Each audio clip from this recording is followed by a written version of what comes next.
Hello বন্ধুরা, আজকের গল্পটা খুবই স্পেশাল, তাই সবাই রেডি থাকো। আর দয়া করে গল্পগুলো ভালো লাগলে ভিডিওটি লাইক, শেয়ার এবং আমাদের চ্যানেলটি দয়া করে সাবস্ক্রাইব করো প্লিজ। তাহলে আমাদের ভিডিও সবার আগে তোমার কাছে পৌঁছে যাবে। তো চলুন বেশি কথা না বলে গল্পে জাম্প করা যাক। আমার নাম সোহান। আমি ছোটবেলা থেকেই নিজের মাকে খুব ভালোবাসি। আমার জীবনের প্রতিটি মুহূর্তে, প্রতিটি শ্বাসে আমি মাকে খুঁজে পাই। কিন্তু আমি কখনো ভাবিনি আমার মায়ের ভেতরে এমন এক রহস্য লুকানো আছে যা একদিন আমার জীবনকে পুরোপুরি বদলে দেবে। আমাদের বাড়ি গ্রামে। গ্রামটির নাম কচুয়া। গ্রামটি সাধারণ গ্রাম হলেও আমার কাছে সেটিই পৃথিবীর সবচেয়ে প্রিয় জায়গা। চারপাশে সবুজ ধানের ক্ষেত, বাঁশঝাড়, কলাগাছ আর সরু মাটির রাস্তা। ছোটবেলা থেকেই আমি আমার মায়ের আঁচলে বড় হয়েছি। বাবা ছিলেন ঢাকায় গার্মেন্টসে সুপারভাইজার হিসেবে কাজ করতেন, তাই আমাকে মানুষ করেছেন মা তুলসী। মা সবসময় হাসি খুশি থাকতেন। সকালে ধান ভানতেন, দুপুরে ভাত রান্না করতেন, বিকেলে আমাকে নিয়ে পুকুর ঘাটে হাঁটতেন। তার স্নেহমাখা কথার ভেতরেই আমি শান্তি খুঁজে পেতাম। কিন্তু আমি যত বড় হচ্ছিলাম ততই লক্ষ্য করছিলাম মায়ের কিছু অদ্ভুত আচরণ। মায়ের গলায় সবসময় একটি পুরনো চাবি ঝুলত। আমি ছোটবেলা থেকে সেটি দেখেছি, কিন্তু কখনো খেয়াল করিনি কেন তিনি এটি কখনো খোলেন না, কোথাও রাখেন না। সেই চাবিটি যেন তার শরীরেরই একটি অংশ। আমি একদিন কৌতূহলবশত জিজ্ঞাসা করেছিলাম, মা, এই চাবিটা দিয়ে তুমি কি খোল? মা মৃদু হেসে বললেন, এটা তোর জানার বয়স হয়নি সোহান। তারপর থেকে আর প্রশ্ন করিনি। কিন্তু যত বড় হচ্ছি ততই এই চাবি নিয়ে আমার ভেতরে প্রশ্ন বাড়ছিল। আমাদের বাড়ির পেছনে একটি ছোট্ট কাঠের ঘর ছিল। সবাই একে পুরনো ঘর বলত। ঘরটির দরজা সবসময় বন্ধ থাকত, তালা দিয়ে আটকে রাখা হতো, আর তালার ভেতরে মরিচা পড়লেও মা কখনো সেটি বদলাতেন না। আমি ছোটবেলায় অনেকবার চাবি দিয়ে সেটি খোলার চেষ্টা করেছি, কিন্তু মা সবসময় ধরে ফেলতেন। তিনি বলতেন, ওখানে যাস না, ও ঘরে অশুভ আছে। শিশু মনে ভয়ের ছায়া নেমে আসত, তাই আর যেতাম না। কিন্তু বয়স বাড়ার সাথে সাথে ভয় কমে গেল, আর কৌতূহল বাড়ল। একদিন বিকেলে মাঠ থেকে খেলাধুলা করে ফিরছিলাম। দেখলাম মা সেই পুরনো ঘরের সামনে দাঁড়িয়ে কিছু করছেন। আমি গাছের আড়াল থেকে চুপচাপ দেখতে লাগলাম। মা চাবি দিয়ে তালা খুললেন, ভেতরে ঢুকে দরজা বন্ধ করলেন। কয়েক মিনিট পরে যখন বের হলেন, তার হাতে একটি ছোট্ট থলে ছিল। থলেটি কাপড়ে মোড়া এবং সেটি বুকে চেপে ধরে হাঁটছিলেন। আমি তাকে ডাকতে যাচ্ছিলাম, কিন্তু হঠাৎ মনে হলো থেমে যাই। কারণ মায়ের মুখ তখন অন্যরকম ছিল। চোখে যেন ভয়ের ছাপ, ঠোঁট শুকিয়ে গিয়েছিল, আর হাঁটাটা কেমন অস্বাভাবিক লাগছিল। আমি থমকে গেলাম। সেদিন রাতেই মায়ের সাথে বসে ভাত খাচ্ছিলাম। আমি সাহস করে জিজ্ঞেস করলাম, মা, তুমি আজ পুরনো ঘরে কেন গিয়েছিলে? মা হঠাৎ থমকে গেলেন। কয়েক সেকেন্ড আমার দিকে তাকিয়ে রইলেন। তারপর জোর করে হাসি এনে বললেন, তুই কিছু ভুল দেখেছিস। আমি ওখানে যাইনি। আমি কিছু বলিনি, কিন্তু ভেতরে ভেতরে জানতাম মা মিথ্যা বলছেন। এভাবেই দিন যেতে লাগল। বাবার খবর আসতো চিঠিতে, কখনো টেলিফোনে। বাবা খুব কম আসতেন বাড়িতে, তাই আমার জগত মানেই ছিল মা। কিন্তু মায়ের এই রহস্যময় আচরণ দিন দিন আমার কৌতূহলকে আরও বাড়িয়ে দিচ্ছিল। একদিন রাতে হঠাৎ আমার ঘুম ভেঙে গেল। জানালার বাইরে পূর্ণিমার আলো, চারদিকে কেমন এক নীরবতা। আমি পানি খেতে উঠলাম। রান্নাঘরের দিকে যাচ্ছিলাম, হঠাৎ করেই কানে এলো দরজা খোলার শব্দ। আমি চুপচাপ দাঁড়িয়ে গেলাম। দেখলাম মা আস্তে আস্তে সেই পুরনো ঘরের দিকে হাঁটছেন। তিনি হাতে সেই চাবি ধরেছেন। চারপাশে তাকিয়ে দ্রুত ভেতরে ঢুকে দরজা বন্ধ করে দিলেন। আমার বুক ধকধক করতে লাগল। আমি কি মাকে অনুসরণ করব? ভেতরে কি এমন রহস্য লুকানো আছে যা আমাকে এতদিন অজানা রাখা হয়েছে? আমি সাহস করে এগোলাম। দরজার ফাঁক দিয়ে চোখ রাখলাম, কিন্তু ভেতরে অন্ধকার। শুধু মৃদু আলোয় দেখলাম মা মাটির নিচ থেকে কিছু একটা বের করছেন। মনে হলো একটি ছোট্ট কাঠের সিন্দুক। মা সেটি খুললেন। আমি দেখতে পাচ্ছিলাম না ভেতরে কি আছে, কিন্তু মায়ের ঠোঁটে এক অদ্ভুত হাসি খেলে গেল। আমি শ্বাস বন্ধ করে তাকিয়েছিলাম। হঠাৎ দরজা ভেতর থেকে কেঁপে উঠল। আমি ভয়ে পালিয়ে গেলাম নিজের ঘরে। বিছানায় শুয়ে পড়লাম, কিন্তু ঘুম আর এলো না। মায়ের রহস্য যেন আমাকে আঁকড়ে ধরল। পরদিন সকালে আমি ভান করলাম কিছু জানি না, কিন্তু মায়ের চোখে তখনও ভয়ের ছাপ। তিনি যেন সবসময় আমাকে লক্ষ্য করছেন, আমি কি বুঝতে পেরেছি কিনা। কিন্তু আমি সিদ্ধান্ত নিয়েছিলাম, আমি যে কোনো মূল্যে সত্যটা জানব। কয়েকদিন পর সুযোগ এলো। বাবা ফোন করে জানালেন তিনি আবার ঢাকায় কাজে ব্যস্ত হয়ে পড়েছেন, কয়েক মাস আসতে পারবেন না।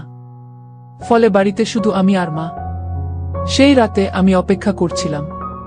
মা যখন নিজের ঘরে ঘুমিয়ে পড়লেন, আমি আস্তে আস্তে উঠে দাঁড়ালাম। আমার হাতে টর্চলাইট। পা টিপে টিপে পুরনো ঘরের দিকে এগোলাম। তালা তখন লাগানো, কিন্তু আমি জানি চাবি সবসময় মায়ের গলায়। আমি মায়ের ঘরের দিকে তাকালাম। দরজার ফাঁক দিয়ে দেখলাম তিনি গভীর ঘুমে আচ্ছন্ন। আমি চুপচাপ ঢুকে গেলাম। মায়ের বালিশের নিচে হাত ঢুকিয়ে চাবি বের করলাম। আমার হাত কাঁপছিল, কিন্তু বুকের ভেতর এক অদ্ভুত দ্বিধা কাজ করছিল। আমি দৌড়ে গিয়ে পুরনো ঘরের তালা খুললাম। দরজা কর্মর শব্দ করে খুলে গেল। ভেতরে ঘুটঘুটে অন্ধকার। টর্চ জ্বালাতেই চোখে পড়ল স্যাঁতসেঁতে দেওয়াল, মাকড়সার জাল, আর মাটির কোণে একটি কাঠের সিন্দুক। আমার শ্বাস দ্রুত হয়ে আসছিল। আমি এগিয়ে গিয়ে সিন্দুকের ঢাকনা তুললাম। সেখানকার দৃশ্য দেখে আমি হকচকিয়ে গেলাম। ভেতরে ছিল অনেকগুলো পুরনো কাপড়। সেগুলো ভিজে আছে, যেন কেউ ইচ্ছে করে ভিজিয়ে রেখেছে। আর কাপড়ের নিচে ছিল কিছু পুরনো খেলনা, একটা পুতুল, কাঠের গাড়ি, ছোট্ট বেলুন। এগুলো এখানে কেন? মা এসব লুকিয়ে রাখেন কেন? হঠাৎ পেছন থেকে আওয়াজ এলো, সোহান। আমি ঘুরে দাঁড়ালাম। দেখলাম মা দাঁড়িয়ে আছেন দরজার সামনে। তার চোখ লাল, মুখ শক্ত। তুই আমার ঘরে এসেছিস? আমি ভয়ে কেঁপে উঠলাম, কিন্তু মিথ্যা বলার উপায় নেই। মা, আমি শুধু জানতে চেয়েছিলাম। মা আমার দিকে এগিয়ে এলেন। তার হাত কাঁপছিল। তিনি আমার হাত থেকে টর্চ কেড়ে নিলেন। তুই কিচ্ছু জানিস না সোহান। যেটা জানিস ভুলে যা, নয়তো। তিনি থেমে গেলেন। চোখে জল এসে গেল। আমি প্রথমবার দেখলাম মায়ের চোখে ভয় নয়, বরং গভীর যন্ত্রণা। কিন্তু আমার কৌতূহল তখন তুঙ্গে। আমি হাল ছাড়লাম না। কয়েকদিন পর আবার চেষ্টা করলাম। এবার আমি দেখলাম মা রাতে রান্নাঘর থেকে খাবার নিয়ে পুরনো ঘরে ঢুকছেন। আমি দূর থেকে অনুসরণ করলাম। মা ভেতরে ঢুকে দরজা বন্ধ করলেন। আমি জানালার পাশে গিয়ে উকি দিলাম। যা দেখলাম তাতে আমার পা কাঁপতে লাগল। মা সিন্দুক খুললেন। কাপড় সরিয়ে ভেতর থেকে একটি ছোট্ট মাটির কলস বের করলেন। কলসের ভেতর থেকে ভাত আর তরকারি বের করলেন। তারপর সেটি মাটির নিচে নামিয়ে দিলেন। মাটির নিচে যেন একটি ফাঁকা জায়গা আছে। সেই ফাঁক দিয়ে কারো হাত বের হলো, ছোট্ট হাত।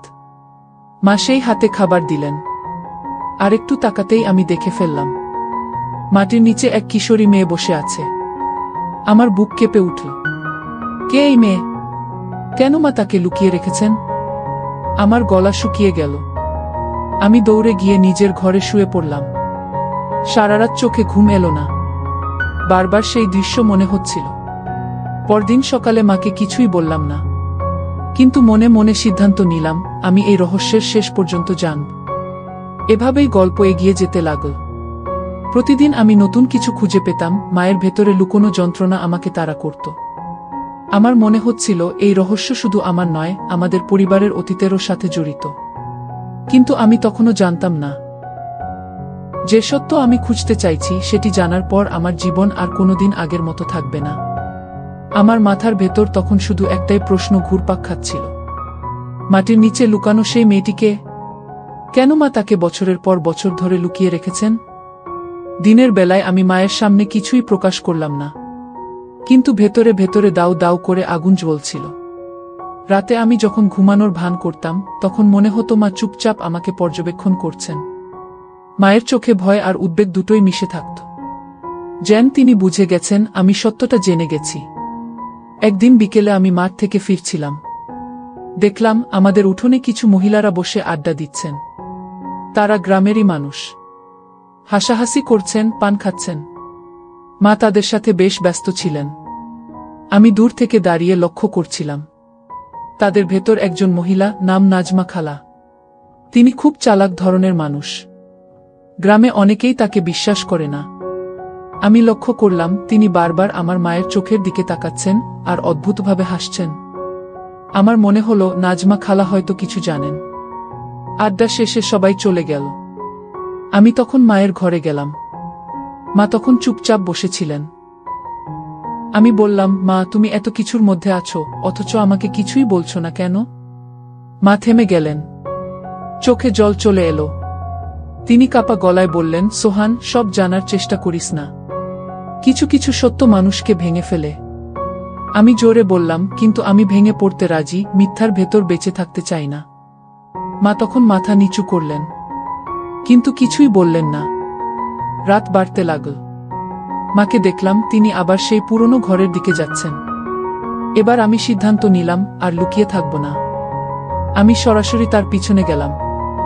মা সিন্দুক খুললেন, কাপড় সরালেন, আবার সেই ছোট্ট মাটির কলসটা বের করলেন। আমি এগিয়ে গিয়ে বললাম, মা, আর লুকিও না, আমি সব দেখেছি। এই মেয়েটাকে? মা হঠাৎ স্থির হয়ে গেলেন। কলস তার হাত থেকে পড়ে গেল। ভাত ছড়িয়ে পড়ল মাটিতে। তিনি কাপা কণ্ঠে বললেন, তুই দেখে ফেলেছিস? আমি মাথা নেড়ে বললাম, হ্যাঁ, আমি সব দেখেছি। আর গোপন রেখো না, মা, সত্যটা বলো। মা তখন ভেঙে পড়লেন। চোখ থেকে টলটল করে জল গড়িয়ে পড়তে লাগল। মা ধীরে ধীরে বলতে শুরু করলেন, শোন সোহান, এই মেয়েটি আমার নিজের মেয়ে। আমার শরীর কেঁপে উঠল। কি তুমি বলছো?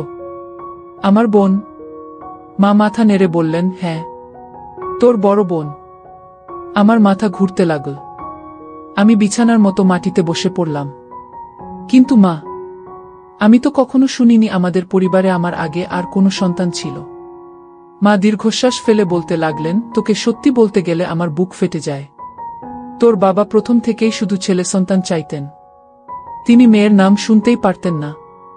আমি যখন প্রথম গর্ভবতী হলাম, তখন তিনি আমার উপর ভয়ানক চাপ দেন, ছেলে হতে হবে, নইলে আমার প্রথম সন্তান মেয়ে হয়েছিল। সেই মেয়েকেই তুই এখন দেখেছিস। আমার চোখ ভিজে উঠল। তাহলে বাবা? তিনি জানেন? মা তীব্র কষ্ট নিয়ে মাথা নাড়লেন। না, তোর বাবা যদি জানতে পারতেন, তবে হয়তো সেই দিনই তাকে মেরে ফেলতেন। আমি কাঁদতে কাঁদতে সিদ্ধান্ত নিয়েছিলাম, যে করেই হোক আমি আমার মেয়েকে বাঁচাবো। তাই আমি তাকে সবার কাছ থেকে লুকিয়ে রেখেছি। আমার গলা শুকিয়ে গেল। কিন্তু মা, এইভাবে মাটির নিচে লুকিয়ে রাখো কেন? মা বললেন, কারণ তোর বাবা কখনো আমার ঘরে আসে না। এই পুরনো ঘরটা আমি ইচ্ছে করেই তালাবদ্ধ রেখেছি। এখানে আমি আমার মেয়েকে খাবার দিই, তার যত্ন নিই। বাইরের লোক যেন কিছু না বোঝে। আমি চমকে গেলাম। আমার ভেতর কেমন এক অদ্ভুত ঝড় বয়ে গেল। আমি ধীরে ধীরে বললাম, মা, আমি আমার বোনকে দেখতে চাই। মা কিছুক্ষণ চুপচাপ রইলেন। তারপর মাথা নিচু করে বললেন, ঠিক আছে, চল। তিনি সিন্দুক সরিয়ে মাটির নিচে রাখা কাঠের ফাঁক খুললেন। ভেতর থেকে ছোট্ট একটি সিঁড়ি নামানো হলো। আমি শ্বাস আটকে ভেতরে ঢুকলাম। ভেতরে একটি অন্ধকার ঘর। ঘরে একটি কিশোরী মেয়ে বসে আছে। বয়স প্রায় 15। চুল এলোমেলো, গায়ে পুরনো কাপড়। চোখ দুটি বড় বড়, কিন্তু তাতে ভয়ের ছাপ। মা বললেন, এটাই তোর বোন, সুইটি। আমি হাঁটু মুড়ে তার সামনে বসে পড়লাম। চোখ দিয়ে জল গড়িয়ে পড়ছিল। তুমি এতদিন ধরে এখানে আছো?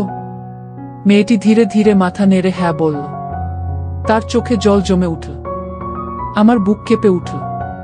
আমি হাত বাড়িয়ে তাকে জড়িয়ে ধরতে চাইলাম, কিন্তু সে ভয় পেয়ে পিছিয়ে গেল। মা মৃদু স্বরে বললেন, সে বাইরের পৃথিবীকে কখনো দেখেনি সোহান। ভয় পায়, কিন্তু তুমি যদি সময় দাও, সে তোমাকে আপন করে নেবে। সেদিন রাতে আমি কিছুতেই ঘুমাতে পারলাম না। আমার ভেতরে একদিকে ক্ষোভ, অন্যদিকে দুঃখ। ক্ষোভ বাবার উপর, যিনি মেয়ের জন্ম মেনে নিতে পারেননি। আর দুঃখ মায়ের জন্য, যিনি এত কষ্টের ভেতরেও নিজের মেয়েকে বাঁচিয়ে রেখেছেন। আমি মনে মনে শপথ নিলাম, যেভাবেই হোক আমি আমার বোনকে এই বন্দিচ্ছা থেকে মুক্ত করব। দিন যেতে লাগল। আমি সুযোগ পেলেই বোনের কাছে যেতাম। তার সাথে কথা বলার চেষ্টা করতাম। সে ধীরে ধীরে আমার সাথে মানিয়ে নিতে শুরু করল। কখনো চুপচাপ বসে থাকত, কখনো অদ্ভুতভাবে হাসত। আমি তাকে পড়াতে শুরু করলাম। কাগজ কলম এনে দিলাম। সে ধীরে ধীরে অক্ষর চিনতে শিখল। আমার ভেতরে এক অদ্ভুত আনন্দ জন্ম নিল। কিন্তু মা সবসময় ভয়ে ভয়ে থাকতেন। তিনি বলতেন, সোহান, যদি তোর বাবা কিছু জেনে যায় আমাদের কেউ বাঁচবে না। আমি বলতাম, মা, সত্য একদিন না একদিন প্রকাশ হবেই। এরপর হঠাৎ একদিন খারাপ ঘটনা ঘটল। আমাদের গ্রামে নাজমা খালা আবার এলেন। তিনি মায়ের ঘরে ঢুকলেন। আমি বাইরে থেকে শুনছিলাম। তিনি মাকে বললেন, তুই কি ভেবেছিস আমি কিছু জানি না? আমি জানি তোর ঘরে একটা মেয়ে আছে। আমি তোকে আগেই দেখেছি রাতের বেলা খাবার নিয়ে যেতে। আমার বুক ধক করে উঠল। মা কেঁপে উঠে বললেন, তুমি ভুল দেখেছ। কিন্তু নাজমা খালা ধূর্ত হেসে বললেন, আমাকে যদি ভালো করে না সামলাস তবে আমি সবকিছু গ্রামে ফাঁস করে দেব। মা কেঁদে ফেললেন। তিনি অনুরোধ করতে লাগলেন, দয়া করে কারো কাছে বলো না। আমি আর সহ্য করতে পারছিলাম না। আমি হঠাৎ ঘরে ঢুকে পড়লাম।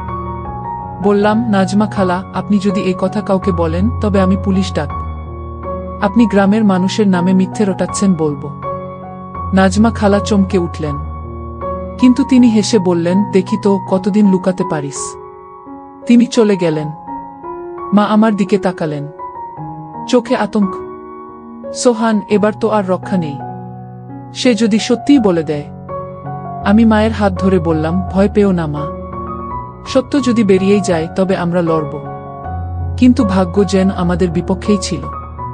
এক সপ্তাহ পর বাবা হঠাৎ বাড়ি চলে এলেন। তার মুখে রাগ। তিনি হয়তো কিছু শুনে এসেছেন। বাবা ঘরে ঢুকেই চিৎকার শুরু করলেন, তুই আমার সম্মান শেষ করে দিলি তুলসী। গ্রামের লোকেরা বলছে তুই ঘরে একটা মেয়ে লুকিয়ে রেখেছিস। এটা কি সত্যি? মা কাঁদতে কাঁদতে বললেন, না, এটা মিথ্যে। কিন্তু আমি আর সহ্য করতে পারলাম না। আমি সামনে দাঁড়িয়ে বললাম, এটা তুই। আর আমি লুকাব না। সে আমার বোন, আমাদের বোন। বাবা যেন বজ্রাঘাতে আঘাত পেলেন। তার চোখ রক্তলাল হয়ে উঠল। তুই সাহস করলি আমাকে অবাধ্য হওয়ার? আমি বুক চিতিয়ে দাঁড়ালাম। হ্যাঁ, কারণ তুমি ভুল করছো বাবা। মেয়েও সন্তান, আর সেই মেয়েকে লুকিয়ে রেখে তুমি অপরাধ করেছ। বাবা আমাকে মারতে উদ্যত হলেন, কিন্তু মা ঝাঁপিয়ে পড়ে আমাকে রক্ষা করলেন। মা চিৎকার করে উঠলেন, আর নয়, অনেক হয়েছে। আমি আমার মেয়েকে আর লুকিয়ে রাখব না। তুমি যদি চাও আজই আমাকে মেরে ফেলো। ঘরে নিস্তব্ধতা নেমে এলো। বাবা কিছুক্ষণ চুপ করে দাঁড়িয়ে রইলেন। তার চোখে জল ভরে উঠল। হয়তো প্রথমবার তিনি নিজের ভুল বুঝতে পেরেছেন। তিনি ধীরে ধীরে মাটিতে বসে পড়লেন। মাথা নিচু করে কাঁদতে লাগলেন। আমি আর মা একে অপরের দিকে তাকালাম। আমাদের বুক হালকা হয়ে গেল। সেদিনই আমরা সুইটিকে ঘরের ভেতর থেকে বাইরে নিয়ে এলাম। প্রথমবার সূর্যের আলোয় সে দাঁড়াল, বাতাসের ছোঁয়া পেল। গ্রামের মানুষ জড়ো হয়েছিল। কেউ অবাক হয়ে তাকাচ্ছিল, কেউ নীরব। মা সবার সামনে দাঁড়িয়ে বললেন, এ আমার মেয়ে, আমার রক্ত। আমি তাকে আর লুকিয়ে রাখব না। মেয়েকে জন্ম দেওয়ায় কোনো লজ্জা নেই। মানুষ স্তব্ধ হয়ে গেল। ধীরে ধীরে অনেকে হাততালি দিতে শুরু করল। আমাদের জীবনে তখন নতুন সূচনা হলো। বাবা ধীরে ধীরে বদলালেন। তিনি আরশি, আমার বোনের আসল নাম, কে মেনে নিলেন। যদিও তার চোখে সবসময় অপরাধবোধ ছিল, কিন্তু সেটিই তাকে বদলে দিল। আমি আমার বোনকে পড়ালেখা শেখাতে লাগলাম। সে ধীরে ধীরে হাসি খুশি হয়ে উঠল। মা শান্তি পেলেন। তার বুকের বোঝা নেমে গেল। মানুষের সবচেয়ে বড় অহংকার হলো সে ভাবতে শেখে যে ছেলে মানেই শক্তি আর মেয়ে মানেই দুর্বলতা। অথচ সত্য হলো মেয়েরাই আমাদের পৃথিবীতে আনে। যে পরিবার মেয়েকে অবহেলা করে তারা নিজেরাই একদিন ধ্বংস হয়। এই ছিল আজকের গল্প। ভিডিওটি ভালো লাগলে দয়া করে লাইক, কমেন্ট এবং আর ব্লগ স্টোরি চ্যানেলটি সাবস্ক্রাইব করে আমাদের সাথে থাকুন। দেখা হচ্ছে কালকের ভিডিওতে। সেই পর্যন্ত সবাই ভালো থাকুন। ধন্যবাদ।